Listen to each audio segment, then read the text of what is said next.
आंगनवाड़ी की worker helper Fatehabad जिले की, सर्व कर्मचारी संघ के बहादुर साथियों, राज्य कोषाध्यक्ष साथी राजेंद्र प्रसाद भाटू जी, अलग अलग विभागों से अलग अलग साथी आए हुए हैं, उन सब का केंद्रीय कमेटी की तरफ से यहाँ पर आपका अभिनंदन करते हैं।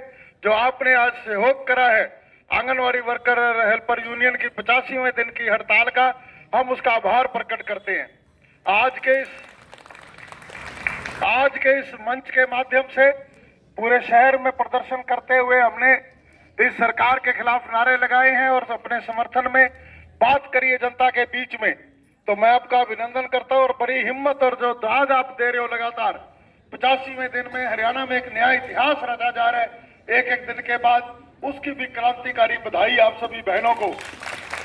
या किसानों का आंदोलन चला दिल्ली बॉर्डर पे इतने महीने, और या फिर आपका आंगनवाड़ी और बहनों का 100% बहनों का आंदोलन है। इस विभाग के अंदर पुरुष नहीं है, दफ्तरों में इक्का दुक्का है, केंद्रों पे कहीं नहीं है। तो पूरी 52,000 जो मातृ शक्ति है वो जिस हौसले से साथ खड़ी है, ये 300 सस्पेंड नहीं 300 की टर्मिनेशन की है सरकार ने। और बहन सुनीता ने कहा कि हम सारी की सारी टर्मिनेट होने को तैयार है, कोई परवाह नहीं है। पिछले 4 महीने से कोई तनख्वाह नहीं है, बिल्कुल जो मामूली है, उसके बावजूद लगातार बसें भर भर के आंदोलन चल रहा है। और इस कड़ी में मैं बताना चाहूं या सीआईडी के माध्यम से या कोई प्रशासन के साथी हैं या पत्रकार, कि कल 3 मार्च को इन बहनों ने विधानसभा कूच की ऐलान किया हुआ है। कल ये सारी बहनें चंडीगढ़ जाएंगी और जो आज विधानसभा के अंदर बजट सेशन शुरू हो रहे हैं उसके वहां प्रदर्शन करेंगी, सरकार को वहां भी घेरेगी। इससे पहले सभी एमएलए मंत्रियों के घरों के आगे 24-24 घंटे के टेंट लगा चुकी हैं, अपनी फरियाद कर चुकी हैं। तो मैं यहाँ हरियाणा सरकार की बहुत कड़ी निंदा करता हूं कि वो इतनी भी संवेदनशील नहीं है कि इन बहनों की मुद्दों को सुने।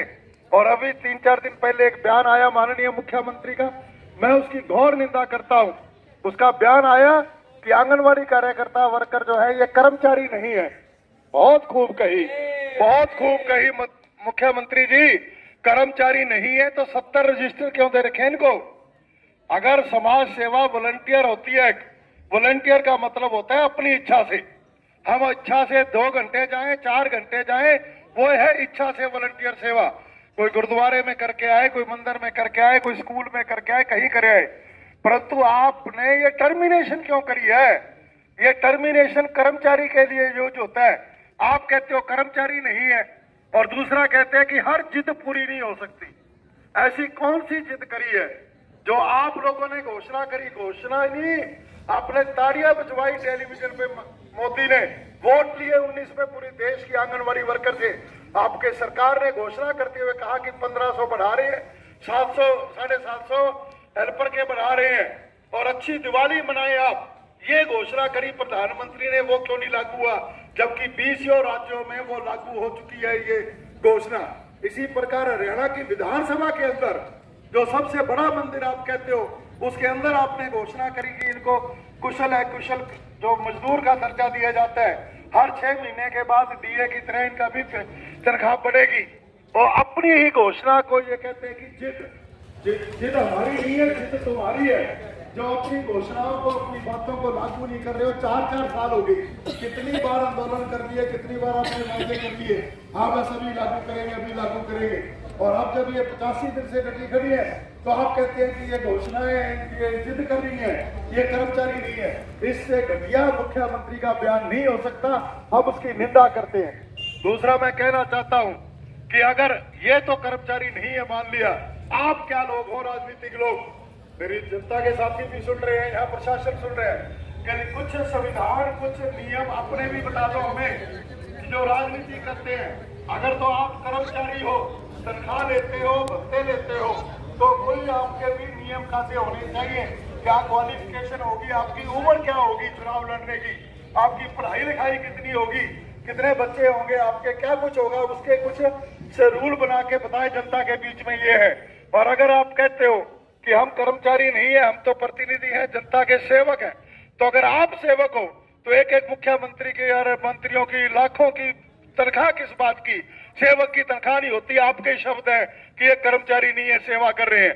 तो मुख्यमंत्री अपनी बता दे कितनी तनख्वाह ले रहा है खजाने से, कितना मेडिकल भत्ता ले रहा है, कितने जहाज के पैसे ले रहे हैं, कितने टेलीफोन के पैसे ले रहे हैं। आप ये लाखों में खेलते हैं, पता नहीं कितने कितने घोटाले करते हैं, वो तो 2 नंबर की बात है। 1 नंबर के बिल बनाकर जो सरकार के खजाने में लगाए जाते हैं, वो सारी रिफंड करते हैं, अपनी जमीन जायदाद बेच के खजाने में जमा करा दे पैसे, क्योंकि आप कर्मचारी नहीं हो। अगर कर्मचारी हो तो सरेआम कहो कि हम भी कर्मचारी हैं और इस स्केल में काम करेंगे, ये तनख्वाह लेंगे। आप केवल गरीब के ऊपर मार करते हो, मातृशक्ति के ऊपर मार करते हो, ये बहुत बुरी बात है। और दूसरा, अभी हिंदुस्तान में लोकतंत्र जिंदा है, अभी वोट का राज है। अभी आपने देखा कि 5 स्टेट के अंदर चुनाव है, चल रहे हैं यूपी के अंदर, तो मतलब अगले साल राजस्थान में भी चुनाव होने हैं। राजस्थान की सरकार ने बजट सेशन में अंदर कहा आंगनवाड़ी कार्यकर्ताओं की, वर्कर की, हेल्पर की 20% वेतनमान बढ़ाया जाता है, ये घोषणा करी है राजस्थान सरकार ने। दूसरी घोषणा सबसे अलग हटके करी राजस्थान सरकार ने कि हम पुरानी पेंशन लागू करेंगे 1 अप्रैल से। तो जो वोट का राज है, अभी पता लग जाएगा। पंजाब में तो इनका कुछ है ही नहीं है, जहां से चुनाव के रिजल्ट आएंगे, कोई बने ना बने वो देखते हैं क्या बनेगा। परंतु यूपी में भी भीड़ मच रही है इस प्रधानमंत्री को, ना इसकी कोई रैली में आ रहा है, ना कोई बाबा की रैली में आ रहा है। तो अगर यूपी के अंदर सत्ता परिवर्तन हो गया तो इनको सोचना पड़ेगा कि क्या कर रहे हैं। पहले भी कुछ बाई इलेक्शन हुए थे, जब हिमाचल में इनका एमपी हार गया, जहां इनकी सरकार है, तो एकदम तेल के रेट भी कम करने पड़े थे और भी छूट करनी पड़ी थी। तो असली चोट वोट की है। और ये हिंदुस्तान का कर्मचारी, हरियाणा का कर्मचारी, हमारी आंगनवाड़ी बहनें समझ रही हैं कि हम आने वाले समय में ये प्रदर्शन भी करेंगे, हड़तालें भी करेंगे, और जो असली चोट है वो चोट डंके की चोट पे इनको मारेंगे। इनको हिंदुस्तान में कहीं जगह नहीं देंगे कि बीजेपी का झंडा लहरा जाए, कोई बीजेपी की सरकार बच जाए।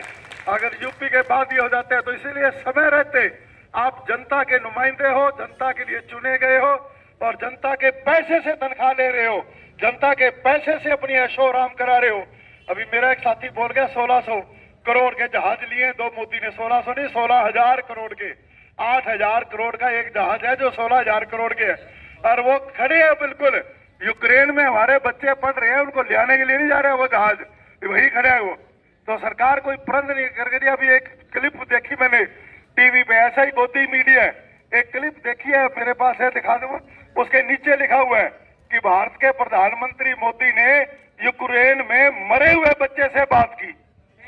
मतलब समझ नहीं आता कि मरे हुए बच्चे से बात की है प्रधानमंत्री ने, जिंदा बच्चों से तो बात कर नहीं रहा, और वो लिखता है टीवी वाला कि मरे हुए बच्चे से बात करें। तो ये गोदी मीडिया बिल्कुल ले बैठेगा इनको, जो ऐसा चल रहा है।